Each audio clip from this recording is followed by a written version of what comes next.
दोस्तों, आपकी कामयाबी आपके घर में सुख शांति लाती है।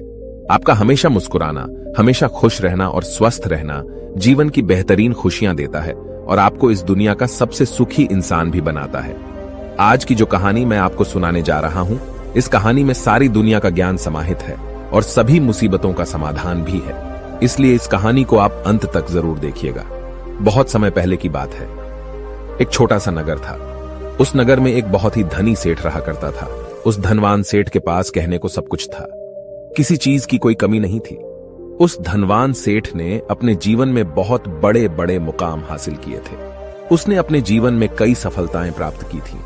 वह जिस नगर में भी व्यापार करने जाता, वहां पर भी उसे सफलता मिलना निश्चित था। वह अपने जीवन में कभी भी हारा नहीं था।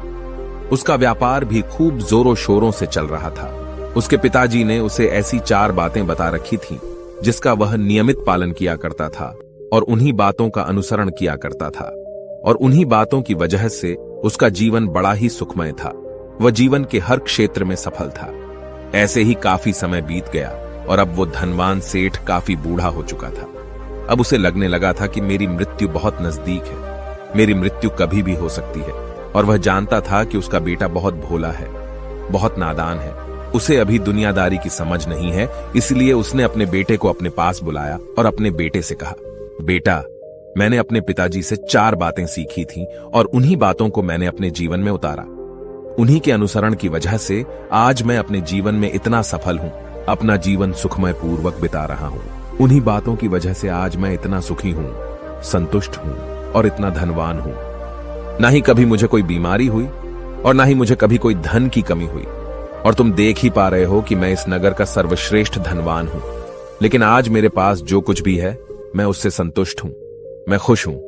लेकिन मैं चाहता हूं कि तुम मुझसे भी आगे बढ़ो। तुम और नाम कमाओ, तुम और धन कमाओ, लोग तुम्हारे बारे में जाने, तुम्हें पहचाने, क्योंकि हमारा समय कुछ और था और तुम्हारा आने वाला समय कुछ और ही है। उस धनवान सेठ ने अपने बेटे को अपने और करीब बुलाया और उससे कहने लगा, बेटा, आज मैं तुमको दुनिया की ऐसी 4 महत्वपूर्ण बातें बताने जा रहा हूं जो मुझे मेरे पिताजी ने बताई थी और इसी के कारण आज मैं इतना सफल हूं। यदि तुमने इन सभी बातों को अपने जीवन में उतार लिया, इनका नियमित तौर पर पालन किया, इनका अनुसरण किया, तो तुम भी अपने जीवन में बहुत धनवान बन जाओगे, अपने जीवन को बहुत सुखमय तौर पर बिताओगे। इन बातों के अनुसरण से न तो तुम्हारे घर परिवार में कोई दुख आएगा और न ही तुम्हारे व्यापार में कभी कोई परेशानी उत्पन्न होगी। इतना कहकर धनवान सेठ अपने बेटे को 4 बातें बताना शुरू करता है। वह कहता है, बेटा, सबसे पहली बात है काम पर छांव में जाना और छांव में आना। दूसरी बात, अपने घर के चारों तरफ चमड़े की बाड़ रखना। तीसरी बात, हमेशा खाने को मीठा करके खाना। और चौथी बात, अपनी पत्नी को हमेशा बांध कर रखना। इतना कहकर वह धनवान सेठ अब निश्चिंत हो चुका था। वह यह जानता था कि उसका बेटा बहुत भोला है। वह अपने पिता की बात अवश्य मानेगा और इन सभी 4 बातों को अपने जीवन में उतारेगा और इनका अनुसरण भी करेगा। देखते देखते कुछ महीने बीत गए और फिर एक दिन धनवान सेठ मृत्यु को प्राप्त हो गया। अपने पिता की मृत्यु के बाद उस धनवान सेठ के बेटे ने उन सभी 4 बातों को एक कागज पर लिख लिया ताकि वह उन्हें भूल न जाए और उन्हीं बातों को वह अपने जीवन में उतारने लगा। उन 4 बातों का अनुसरण करने लगा। सबसे पहली बात जो उसके पिता ने उससे कही थी, छांव में जाना और छांव में आना, तो उसने अपने घर से लेकर अपनी दुकान तक पूरे रास्ते पर एक टेंट लगवा दिया, क्योंकि उसके पास पैसा तो बहुत था और उसे कोई रोकने वाला भी नहीं था। जब भी कोई उससे पूछता कि आखिर तुमने ऐसा क्यों किया, तो वह उसके जवाब में बस इतना ही कहता कि मेरे पिताजी ने मुझसे ऐसा ही करने को कहा है। इसके बाद उसने अपने पिता की अगली बात का अनुसरण किया। उसने अपने घर के दोनों तरफ चमड़े की एक दीवार खड़ी करवा दी। इसे देखकर आसपास के लोग बहुत क्रोधित हो गए। वे लोग उससे झगड़ा करने पर भी उतर आए। कई लोगों ने तो यह तक कह डाला कि आखिर तुमने ऐसा क्यों किया, चमड़े की बाड़ तुमने क्यों खड़ी करवा दी, चमड़े से बहुत बदबू आती है और इससे हमें तकलीफ होती है, इसे आज ही निकलवा दो। लेकिन कोई उसका कुछ भी ना बिगाड़ सका, क्योंकि उसके पास बहुत पैसा था। इसलिए कोई भी व्यक्ति उसका ज्यादा समय तक विरोध न कर सका और उसने भी मन बना लिया था कि वह अपने पिता की सभी बातों को पूरे दिल से मानेगा। उसके पिता ने उसे तीसरी बात कही थी, खाने को मीठा करके खाना। जिस कारण वह अपनी पत्नी से हर रोज खाने में कुछ मीठा ही बनवाता था। कभी सेवियां, कभी खीर, कभी हलवा तो कभी मिठाइयां। हमेशा यही सब खाता रहता। और उसके पिता ने उसे चौथी बात कही थी, अपनी पत्नी को हमेशा बांध कर रखना, जिस कारण वह हर रोज अपनी पत्नी को रस्सी से बांध कर रखता था। ऐसे ही कई दिन बीत गए और देखते ही देखते अब वह सेठ के बेटे का जीवन धीरे धीरे बर्बाद होने लगा था, क्योंकि उसने अपने पिता की सभी बातों का गलत मतलब निकाला था और वह उसी के अनुसार उनका पालन कर रहा था। देखते देखते उसका उतना बड़ा व्यापार अब ठप होने लगा था। उसके यहां पर ग्राहकों की संख्या कम होने लगी थी, क्योंकि जब उसका मन करता तब वह दुकान जाया करता और जब उसका मन करता तो वह दुकान से वापस घर लौट आता। उसका अपने पिताजी के इस कारोबार में मन नहीं लगता था। इस कारण उसके सारे ग्राहक अब उससे नाराज होने लगे थे। उसके सारे ग्राहक अब एक एक करके उस दुकान को छोड़ते चले जा रहे थे। इसी कारण उसका पूरा व्यापार अब ठप हो चुका था। जिस व्यापार को खड़ा करने में उसके पिताजी ने खून पसीना एक कर दिया था, उस व्यापार को उसने कुछ ही महीनों में पूरी तरह से बर्बाद कर दिया था। अब उसका धंधा बहुत कम हो चुका था, जिस कारण वह बहुत परेशान रहता था। वह बहुत चिंतित रहता था और इसके साथ ही उसने अपने घर के चारों तरफ चमड़े की दीवार खड़ी करवाई थी। उस कारण आसपास पर बहुत गंदी बदबू फैल चुकी थी। इसलिए जो भी उसके आसपास रहते थे उन सभी ने वह घर छोड़कर कहीं और पर अपना बसेरा बसा लिया। चमड़े की बदबू के कारण अब उसके घर में भी कोई नहीं आता था। यहां तक कि उसके मित्र और रिश्तेदार भी उस घर में आने से कतराते थे। लेकिन अब भी उसे समझ नहीं आ रहा था कि आखिर ये सब हो क्यों रहा है।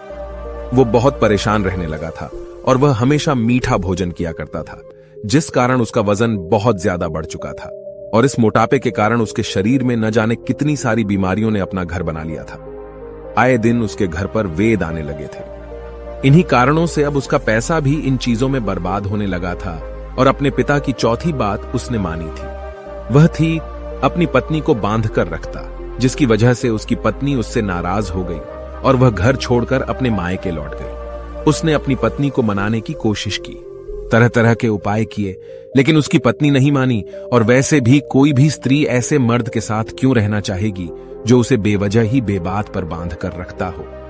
देखते देखते अब वह सेठ के बेटे का पूरा जीवन बर्बाद हो चुका था। न तो अब उसके पास व्यापार बचा था, न ही धन, न ही उसकी पत्नी, और न ही वह रिश्तेदार जो पैसों के लिए उसके आसपास घूमा करते थे। और तो और अब उसका स्वास्थ्य भी ठीक नहीं रहता था, जिस कारण वह बहुत चिंतित रहने लगा था, बहुत परेशान रहने लगा था। उसे यह सब समझ ही नहीं आ रहा था क्या हो रहा है और क्यों हो रहा है। इन सभी बातों को लेकर तो बहुत परेशान रहता और वह मन ही मन अपने पिताजी को कोसा करता, कहता, पिताजी आपने तो मेरा पूरा जीवन बर्बाद कर दिया। आपकी उन 4 बातों के कारण आज मुझसे मेरा सब कुछ छिन चुका है। न तो मेरे पास व्यापार रहा, न ही धन दौलत, न ही वह रिश्तेदार, न ही मेरी पत्नी, और यहां तक कि मेरे स्वास्थ्य ने भी मेरा साथ छोड़ दिया है। आप ही के कारण आज मेरा पूरा जीवन बर्बाद हो चुका है। यदि मैंने आपकी वह 4 बातें न मानी होती, यदि मैंने उन्हें अपने जीवन में न उतारा होता, तो आज मैं एक सुखमय जीवन जी रहा होता। आपकी इन 4 बातों पर चलकर मुझे क्या मिला? मैंने एक आज्ञाकारी बेटे की तरह आपकी सारी बातें भली भांति मानी, उन पर यकीन किया, उनका अनुसरण किया। लेकिन मैं ही मूर्ख था जो मैंने आपकी उन बातों पर आंख बंद करके यकीन कर लिया। इतना कहकर वह फूट फूट कर रोने लगा। तभी उसे एक दिन पता चला कि उसके पास के नगर में एक साधु आए हुए हैं और वह साधु सभी की समस्याओं का हल बताते हैं। चाहे कैसी भी समस्या हो, वह उसका निवारण अवश्य करते हैं। यह सुनकर उसने सोचा कि चलो एक बार मिलकर देखता हूं, हो सकता है कि मेरी भी समस्या का समाधान मुझे मिल जाए। इस आशा के साथ वह उन साधु के पास पहुंचा। वहां पहुंचकर सीधा उनके चरणों में जा गिरा और जोर जोर से रोने लगा। वह कहने लगा, हे गुरुवर, अब आप ही मुझे बचा सकते हैं। मेरे पिताजी ने तो मेरा पूरा जीवन बर्बाद करके रख दिया। आज मेरी जो भी स्थिति है वह सब मेरे पिताजी के कारण ही है। मेरे पिताजी ने मुझे जैसा कहा मैंने वैसा ही किया। हमेशा एक अच्छे बेटे की तरह उनकी सारी बातें मानी, अपने सारे फर्ज निभाए, और देखिए मेरे पिताजी ने मेरे साथ क्या किया। मरते मरते भी वह मुझे गलत बात सिखा गए और उसका खामियाजा मुझे आज भुगतना पड़ रहा है, क्योंकि मैंने उनकी सभी बातों को अपने जीवन में उतारा, उनका अनुसरण किया, और देखिए आज मेरे साथ क्या हो गया। मेरा तो पूरा जीवन ही बर्बाद हो गया। मैं अब तक यह नहीं समझ पाया कि मेरे पिताजी ने मेरे साथ ऐसा क्यों किया। क्या मैंने उनके साथ कुछ गलत किया था? इतना कहकर वह उन साधु के सामने और भी जोर जोर से रोने लगा। तभी वह साधु महाराज उस सेठ के बेटे से कहते हैं, बेटा चुप हो जाओ, पहले मुझे अपनी सारी बात तो बताओ। आखिर तुम्हारे साथ क्या हुआ है? तुम इस तरह से क्यों रो रहे हो? तुम्हारी इस परेशानी का क्या कारण है? उन साधु के इतना कहने पर उस सेठ के बेटे ने पर्ची उन साधु के हाथ में रख दी, जो उसने अपने पिता की मृत्यु के बाद लिख रखी थी, जिसमें उसने अपने पिता की चारों बातें लिखी थी। उन साधु ने पर्ची ली और उसे पढ़ने लगे, और उन्होंने जैसे ही वह पढ़ा, वह जोर जोर से हंसने लगे, और वह उस सेठ के बेटे से कहते हैं, तुम कितने बड़े मूर्ख हो। तुम्हारे पिता ने तो तुम्हें दुनिया का सारा ज्ञान दे दिया, लेकिन तुम उसे समझ नहीं पाए। तुम उसका सही तरह से पालन नहीं कर पाए और कहते हो कि तुम्हारे पिता ने तुम्हें गलत राह दिखाई है, तुमने गलत संदेश दिया है। तुम्हारे पिताजी तो तुम्हारी परीक्षा ले रहे थे कि तुम उनकी बातों को समझ पाते हो या नहीं, तुम उनकी बातों का सही मतलब निकाल पाते हो या नहीं। यदि वह चाहते तो इसका मतलब तुम्हें अच्छी तरह से बता सकते थे, लेकिन वह चाहते थे कि तुम इन बातों का मतलब खुद से जानो, खुद से समझो कि इन बातों का क्या अर्थ है। लेकिन अब तो ऐसा प्रतीत होता है कि मानो तुम्हारी बुद्धि बिल्कुल भ्रष्ट हो चुकी है। तुमसे बड़ा मूर्ख मैंने आज तक नहीं देखा।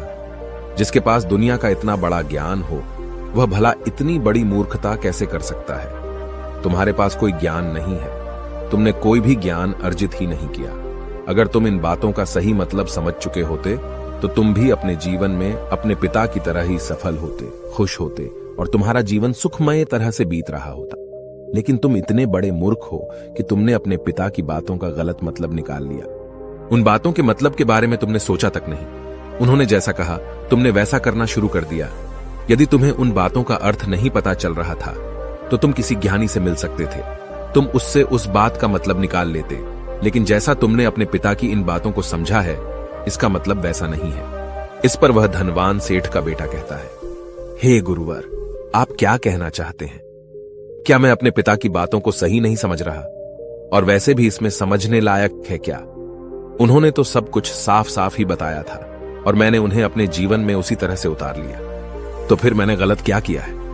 इस पर गुरुवर एक बार फिर मुस्कुराने लगे और उस सेठ के बेटे से कहते हैं, बेटा, ये जो बातें लिखी गई हैं, इन बातों के पीछे एक गहरा अर्थ है जिसे तुम समझ नहीं पाए। इसी कारणवश तुमने यह मूर्खता कर दी और इसी कारणवश तुमने अपना पूरा जीवन बर्बाद कर लिया। लेकिन अब भी कुछ नहीं बिगड़ा, अब भी तुम्हारे पास बहुत समय है। यदि तुम चाहो तो अब से मेहनत करके भी तुम अपने जीवन में एक बार फिर से वह खुशहाली व समृद्धि सब कुछ हासिल कर सकते हो। इस पर वह सेठ का बेटा कहता है, ठीक है, कृपया करके मुझे उन चारों बातों का मतलब समझाइए। आखिर उन चार बातों का क्या अर्थ है? इस पर साधु सेठ के बेटे को कहते हैं, तुम्हारे पिताजी ने तुमसे कहा था काम पर छांव में जाना और छांव में आना। इसका मतलब यह है सूर्य निकलने से पहले ही तुम दुकान पर पहुंच जाना और सूर्यास्त होने के बाद ही तुम वापस घर आना, जिससे तुम्हें दुकान पर अधिक से अधिक समय मिल पाएगा। तुम उस काम को अच्छी तरह समझ पाओगे, उस काम को अच्छी तरह से कर पाओगे, उस काम को बढ़ाने में तुम अपना दिमाग लगा पाओगे और तुम अपने काम में तरक्की कर पाओगे। लेकिन तुमने तो इसका गलत ही मतलब निकाल लिया। तुमने तो अपने घर से लेकर दुकान तक एक ऐसा टेंट लगवा दिया जिससे तुम छांव में आ सको और छांव में जा सको। अब तुम ही बताओ, क्या तुमने अपने पिताजी की इन बातों का सही मतलब समझा था? यह सुनकर वह सेठ का बेटा जोर जोर से रोने लगा और कहने लगा, हे गुरुवर, मेरी ही गलती थी। मैंने अपने पिता की इन बातों का गलत मतलब निकाला और इसी कारणवश आज मैं पूरी तरह से बर्बाद हो चुका हूं। मैं ही सबसे बड़ा मूर्ख था। मेरे पिताजी ने तो मुझे इतना महत्वपूर्ण ज्ञान दिया था, लेकिन मैं उस हीरे को पत्थर समझ बैठा। आगे वह सेठ का बेटा उन गुरुवर से कहता है कि गुरुवर, दूसरी बात क्या है, उसका अर्थ क्या है? आगे गुरुवर दूसरी बात का अर्थ समझाते हुए कहते हैं, चमड़े की बाड़ करवाना। इसका अर्थ यह है कि तुम अपने घर में कुत्ता या बिल्ली पालना।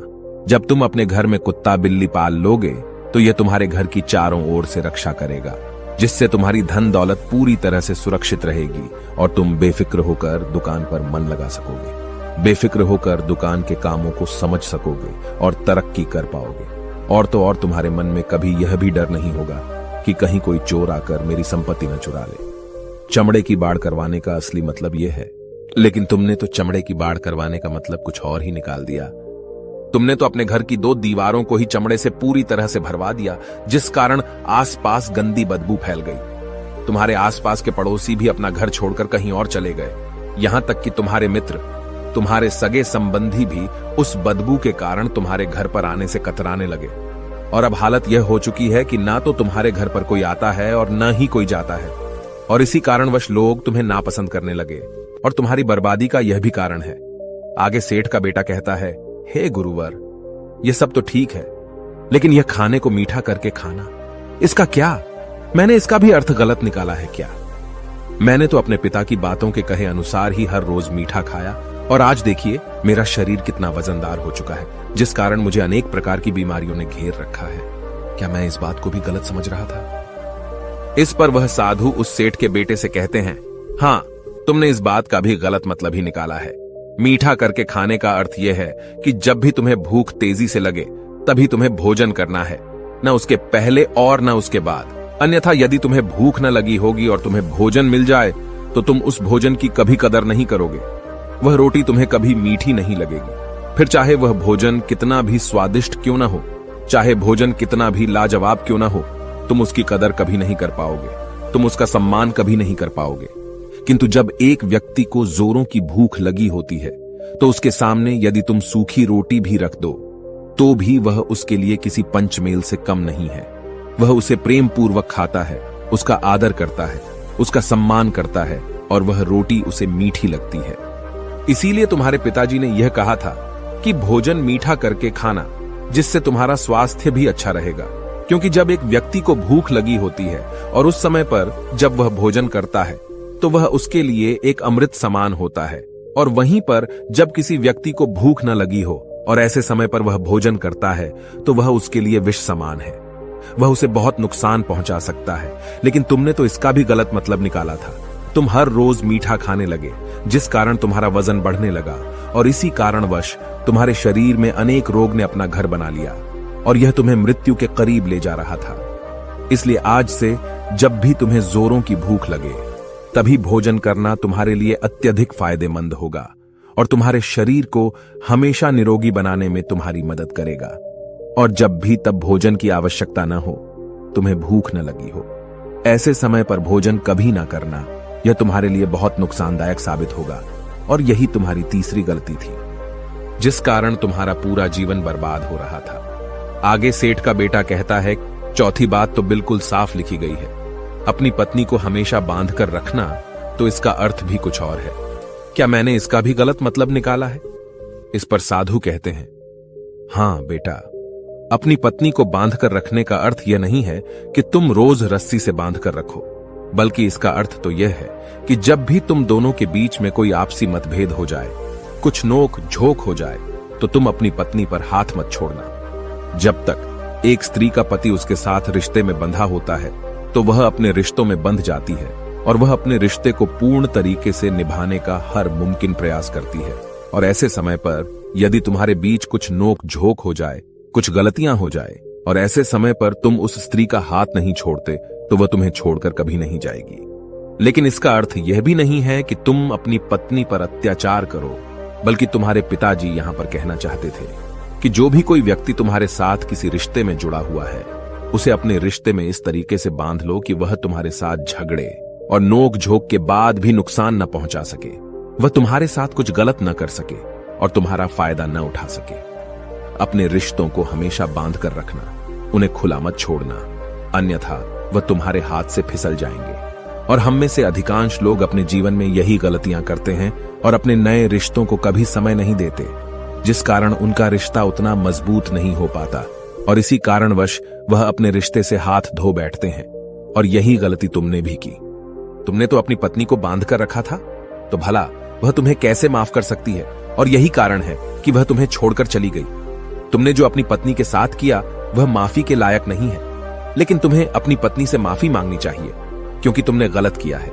इसलिए जाओ और अपनी पत्नी से माफी मांगो, उसे वापस घर लाओ। और यही वह 4 बातें थीं जो तुम्हें तुम्हारे पिता ने समझाने का प्रयास किया था, लेकिन तुमने इन सभी बातों का गलत मतलब निकाला और इसी कारणवश तुम पूरी तरह से बर्बाद हो गए। किंतु अभी भी तुम्हारे पास बहुत समय है। यदि तुम इन सभी बातों का सही से अनुसरण करते हो तो तुम अपने जीवन में एक बार फिर से वह सब कुछ हासिल कर सकते हो जो तुमने खोया है। ये सारी बातें हमारे जीवन की पूरी परेशानियों का समाधान है। तुम किसी भी तरह से इनको देख सकते हो। यदि तुम कामयाब होना चाहते हो तो तुम्हें मेहनत करनी ही होगी। सूर्य निकलने से पहले तुम्हें अपने घर से निकलना होगा और हमेशा सूर्य के ढलने के बाद ही तुम्हें घर वापस लौटना होगा, ताकि धन दौलत को कोई तुमसे छीन न ले। तुम्हें अपने रिश्तों को कुछ इस तरीके से बांधना होगा ताकि वह रिश्ते तुम्हें परेशान न करें, तुम्हें तकलीफ न पहुंचाएं, तुम्हारा फायदा न उठाएं। और हमेशा एक अच्छा और स्वस्थ भोजन करना जब तुम्हें भूख लगी हो, ताकि तुम्हें जो भी सांसें मिली हैं तुम उसे खुशी खुशी जी सको। और अपने रिश्तों को हमेशा बांध कर रखना, उन्हें खुला मत छोड़ना, अन्यथा वह तुम्हारे हाथ से फिसल जाएंगे। और अपने घर में अवश्य ही कुत्ते या बिल्ली को जरूर पालना, ताकि तुम्हारा धन हमेशा सुरक्षित रहे। इन सभी बातों का अपने जीवन में अनुसरण करने के बाद तुम अपने जीवन में सब कुछ एक बार फिर पा सकते हो जो तुमने आज तक खोया है, और हो सकता है कि तुम इससे भी अधिक उन्नति कर पाओ, इससे भी अधिक समृद्धि पा सके, अपने जीवन को खुशहाल और सुखमय बना सके। इतना कहकर साधु शांत हो गए और सेठ का बेटा भी अपनी सभी गलतियों को समझ चुका था। उसने उन गुरु को प्रणाम किया और वापस अपने घर लौट गया। उसने उन सभी चारों बातों को अपने जीवन में उतारा, उनका सही सही अनुसरण किया। उसके बाद से उसके जीवन में सकारात्मक प्रभाव दिखने लगे। वह एक बार फिर से अपने व्यापार को खड़ा करने में सफल रहा। वह एक बार फिर से अपनी पत्नी को घर लाने में सफल रहा, और देखते ही देखते उसका जीवन सुखमय और आनंदमय हो गया था। मुझे उम्मीद है कि आपको यह कहानी पसंद आई होगी और आपने इससे कुछ सीखा होगा। कहानी के बारे में अपने विचार आप हमें नीचे कमेंट बॉक्स में कमेंट करके बता सकते हैं। जाने से पहले वीडियो को लाइक करें और चैनल को सब्सक्राइब जरूर करें। नमो बुद्धाय।